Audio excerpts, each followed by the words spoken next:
hadith is the famous hadith of Fatima binti Qais, one of the famous sahabiyat. She narrates, and this hadith is in Sahih Muslim, that one day we were sitting in our house when we heard the crier running through the city saying, As-salatu jami'a, as-salatu jami'a. As-salatu jami'a is how the Prophet ﷺ would call the Sahaba to the masjid when there was an issue other than the 5 salawats. The adhan is not given. You have an announcement. Come to the musalla, come to the musalla. That's how they would do that. As-salatu jami'a simply means come to the musalla. That's what it means now. Even though it technically means come and pray, but the meaning here is come to the masjid. So, Fatima says, I rushed to the masjid to see what was happening, and I prayed with the Prophet ﷺ, and I was in the first line of the women, right behind the men. In her eagerness to hear what the Prophet ﷺ would say, she was in the first saf of the women behind the men. Point she's trying to say is, I heard directly everything that I'm about to tell you. So after we finished praying, the Prophet ﷺ went on the minbar and sat down. And he said, let everybody remain where he is. Nobody move. Let everybody remain where he is. Do you know why I called you? They said, Allah and His Messenger know best. He said, I did not call you today to give you an advice or a lecture to cause you to cry or to fear Allah. That's not the reason. A maw'idah, no khatira today. I didn't call you. But rather, I came to tell you what Tamim ad-Dari came to inform me. Tamim ad-Dari. Who is Tamim ad-Dari? I have a lecture about him online very briefly, about one of the, my series about the Sahaba. Tamim ad-Dari was one of the few Sahabi who was a Christian and then embraced Islam. The majority of Sahaba were pagans. Very, very few were Jewish or Christian when they embraced Islam. Very few. And of them is Tamim ad-Dari. So he's one of those group of Sahaba who was Ahli Kitab, and he embraces Islam, and of them is Tamim ad-Dari. And so Tamim ad-Dari came to me embracing Islam, and he told me a story that happened to him many, many years ago. Now, Tamim ad-Dari is from one of the tribes up north, and those tribes were seafaring tribes. They would ride the ocean. The Quraysh were a non-seafaring tribe. The Quraysh despised the ocean. The Quraysh did not like riding on the ocean, and that's why the Quran is full of references. فَإِذَا رَكِبُوا فِي الْفُلْكِ. The Quraysh did not like the ocean, and few of the Qurayshis rode on the ocean.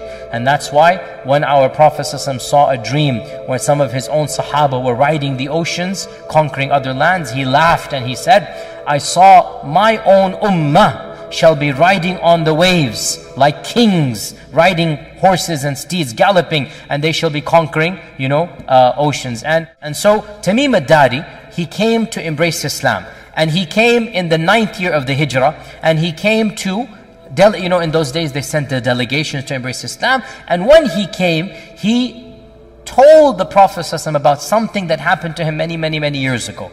He said, Ya Rasulullah, let me tell you an interesting story. Let me tell you something that when I was an earlier young man, a Christian, this is what happened to me. So when he told this story, the Prophet ﷺ then called the Sahaba and said, here is Tamim ad-Dari, let me tell you what he told me. That's the hadith here, okay? Now, it's a very long hadith, and you will find it. Where will you find it, guys? Online. I gave you the reference right now. Sahih Muslim. The story goes as follows, that Tamim ad-Dari says when he was a younger man that he was in a ship of around 30 people from the tribe of Judham and Lukham. These are Christian Arab tribes up north, and he was from those tribes. And once a very severe storm came in the ocean, and for 30 days they were lost at sea. After there were 30 days, they were lost at sea. They had no clue where they were until they came to a faraway, ocean that they could not recognize, and they saw an island in the distance. So some of them, Tamim ad-Dari and a few of them, took the smaller boat to go get some water, to go get some food. So every large boat has that small boat to go in. So they took that smaller boat to go to that island, and when they landed on that island, they met a very terrifying animal. A beast that could speak to them, a dabba that could speak to them. And we'll mention the dabba when we come to one of the 10 signs. The dabba that could come to them. And this beast was unrecognizable. Like, call him what? Bigfoot or something. Although the hadith did not describe him. It simply says, a beast that's very hairy. just nothing but hair, and could speak. And Tamim saw this and his people, and they were terrified. And the beast said, come with me. I'm going to take you to my owner or my master. And they went to this island, and they went to this cave where they saw a man larger than any man they have ever seen. And the man was tied up in a more severe manner than any man they have ever seen. And the man then began to ask a number of questions. And it goes like, 10 questions or so. I'm not going to go into all of them. And they were so terrified, they just responded one after the other. And until in the end, the last question was, of the questions, the Tabariya Sea, is it still there? This well, is it giving water? This land, is it still cultivated? And they answered yes, yes, yes. And always the answer was, a time will come when there shall be no water in that lake. A time will come when this well will be dry. A time will come when this land that you consider to be very beautiful and green will be completely barren. So he's giving predictions in the future. Then he says that, has the Ummi Prophet been sent amongst the Arabs? Has that Prophet been sent amongst the Arabs? And Tamim al-Dari at this time was a Christian, but he was an Arab. He knows the Prophet has come. So he says, yes, he has been sent.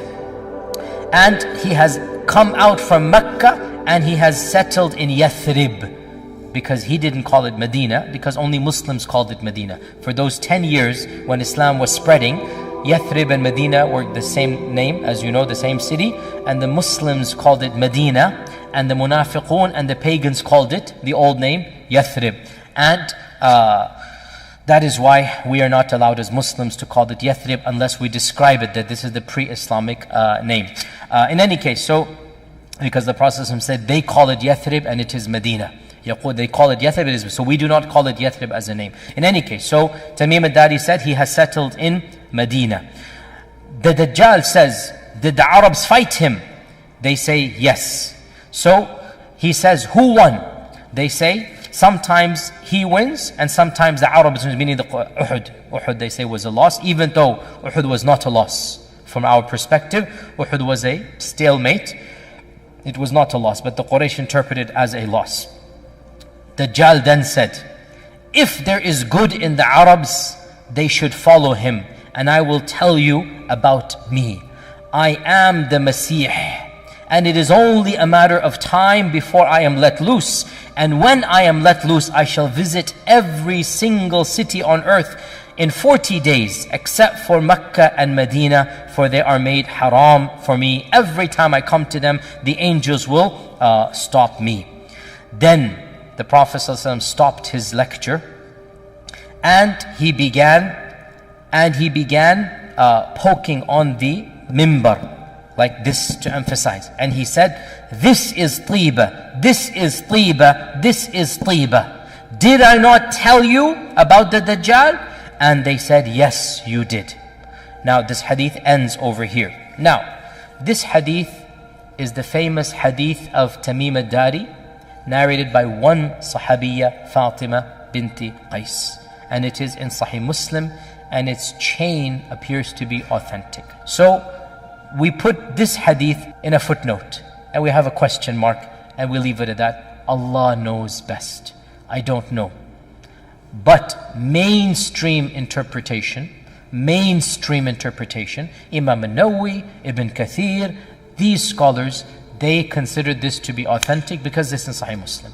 Then the issue comes, how do you reconcile this with the other ahadith about the coming of Dajjal, shall be born at a later time, his parents shall be childless, etc., etc. And you have one of two opinions.